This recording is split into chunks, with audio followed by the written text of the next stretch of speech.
విశాఖలో ఎండలు మండిపోతున్నాయి. అడుగు బయట పెట్టాలంటేనే జంకుతున్నారు ప్రజలు. ఏప్రిల్ నెలలోనే భానుడి ప్రతాపం ఇలా ఉంటే మే నెలలో ఎండలు ఏ స్థాయిలో ఉంటాయో అని భయపడుతున్నారు.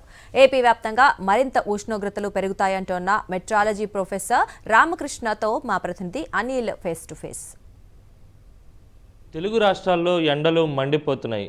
పగటిపూట బయటకు రావాలంటేనే జనం భయపడేటువంటి వాతావరణం కనిపిస్తోంది. ఓవైపు ఒక్కపోత వేడుగాలులతో జనం తీవ్ర ఇబ్బందులు పడుతున్నారు. ఎన్ని రోజుల పాటు ఈ పరిస్థితి ఉండేటువంటి అవకాశం ఉంటుంది, రానున్నటువంటి రోజుల్లో ఉష్ణోగ్రతలు పెరిగేటువంటి సూచనలు ఉన్నాయా లేదా అనే అంశాలు తెలుసుకుందాం. మనతో పాటు మెట్రాలజీ సీనియర్ ప్రొఫెసర్ రామకృష్ణ అందుబాటులో ఉన్నారు, మాట్లాడదాం. సార్, ఎండ తీవ్రత ఇప్పటికే చూస్తే పీక్స్లో ఉంది. అంటే మే నెలలో చూసేటువంటి వాతావరణం ఏప్రిల్ నెలలోనే కనిపిస్తుంది. ఇక మే నెల ఎలా ఉంటుందండి? అంటే ఖచ్చితంగా ఇంతకన్నా వేడి వాతావరణమే ఉంటుందండి. ఇప్పుడు మనం మేలో చవి చూస్తున్న వాతావరణం ఇప్పుడు ఏప్రిల్లోనే చవి చూస్తున్నాం. ఎందుకంటే ఇప్పుడు ఎల్నినో ప్రభావం ఒకటి ఎక్కువగా ఉంది ఈ ఏడాది. అదే కాకుండా గాలిలో తేమ కూడా చాలా చోట్ల వరకు తగ్గిపోవడం కూడా జరుగుతుంది. ఇంకొక విషయం ఏంటంటే భూ వాతావరణానికి సముద్ర వాతావరణానికి వ్యత్యాసం తగ్గిపోతుంది. దీని మూలన ముఖ్యంగా కోస్టల్ టౌన్స్ మట్టుకు ఎక్కువ టెంపరేచర్ రైజ్కి గురవుతాయని నా అభిప్రాయం. ఇప్పుడు మనం విజయవాడ అలాంటి ప్రదేశాల్లో 38, 39 రికార్డ్ అవుతుంది. విశాఖపట్నంలో 31, 32 రికార్డ్ అవుతుంది ఆల్రెడీ. అంటే ఇప్పటికే మన విశాఖపట్నానికి మిగతా ప్లేసులకి కూడా దాదాపు 10 డిగ్రీల వ్యత్యాసం ఉంటుంది కొన్ని వరకు, అనంతపురం ఇలాంటి చోట్ల అయితే. ఇప్పుడు మనం గమనించాల్సింది ఏంటంటే హ్యూమిచర్ అని ఒక ఇండెక్స్ కొత్తగా డిఫైన్ చేస్తున్నారు. హ్యూమిడిటీ ప్లస్ టెంపరేచర్, ఉట్టి టెంపరేచరే కాకుండా హ్యూమిడిటీ కూడా తోడైతే మటుకు అది ఫీల్ లైక్ టెంపరేచర్ ఒక 10 డిగ్రీల వ్యత్యాసం అన్నమాట. ఇప్పుడు మనం విశాఖపట్నంలో ఈరోజు 32 ఉందనుకోండి, మనం ఫీల్ అయ్యేది 41, 42 బికాజ్ ఆఫ్ ది హ్యూమిడిటీ.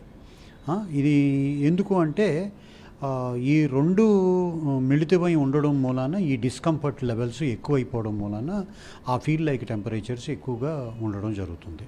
ఇంకొక ప్రధాన కారణం ఏంటంటే ఈ తరంలో నివసిస్తున్న ప్రజలు రెసిస్టెన్స్ కోల్పోయి ఎక్కువ ఫెసిలిటీస్కి లోనయ్యి ఇప్పుడు ఎయిర్ కండిషనర్స్కి కూడా బాగా అలవాటు పడిపోయి బేసిక్గా రెసిస్టెన్స్ తగ్గిపోయి వాళ్లకున్న అంటే ఎసిమ్యులేటివ్ కెపాసిటీ తగ్గిపోవడం వలన మనం చాలా హీట్గా ఉన్నట్టు మనం ఫీల్ అవుతాం. ఇప్పుడు పర్చేసింగ్ పవర్ పెరిగింది, ఎయిర్ కండిషనర్స్ వచ్చినాయి, ఎయిర్ కండిషనర్స్ పెట్టుకుంటున్నాం. ఎయిర్ కండిషనర్స్ నుంచి వచ్చే the hot air emanating from the air conditioners also is increasing the local temperatures, ముఖ్యంగా అర్బన్ లొకాలిటీస్లో. ఇవన్నీ తోడయ్యి vehicular traffic plus industrial pollution, concrete jungles ఇవన్నీ పెరిగిపోవడం వలన మనకి టెంపరేచర్స్ చాలా ఎక్కువైపోవడం జరుగుతుంది.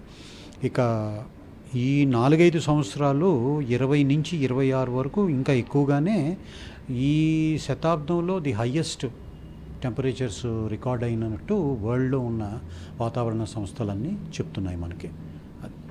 మొత్తం మీద క్రమంగా రాష్ట్రంలో ఉన్నటువంటి అన్ని ప్రాంతాల్లో ఉష్ణోగ్రతలు పెరిగేటువంటి అవకాశం స్పష్టంగా కనిపిస్తుంది. మరోవైపు 45 డిగ్రీల ఉష్ణోగ్రతను కూడా చవిచూసేటువంటి అవకాశం ఉన్న నేపథ్యంలో ప్రజలంతా అప్రమత్తంగా ఉండాలని సీనియర్ మెట్రాలజీ ప్రొఫెసర్ రామకృష్ణ సూచిస్తూ ఉన్నారు. ఏదేమైనప్పటికీ కూడా క్రమంగా ఉష్ణోగ్రతలు పెరుగుతాయే తప్ప తగ్గేటువంటి అవకాశం అక్కడ కనిపించడం లేదని మరోసారి స్పష్టమవుతుంది. వీడియో జర్నలిస్ట్ శంకర్తో కలిసి అనిల్, సాక్షి టీవీ, విశాఖ నుంచి.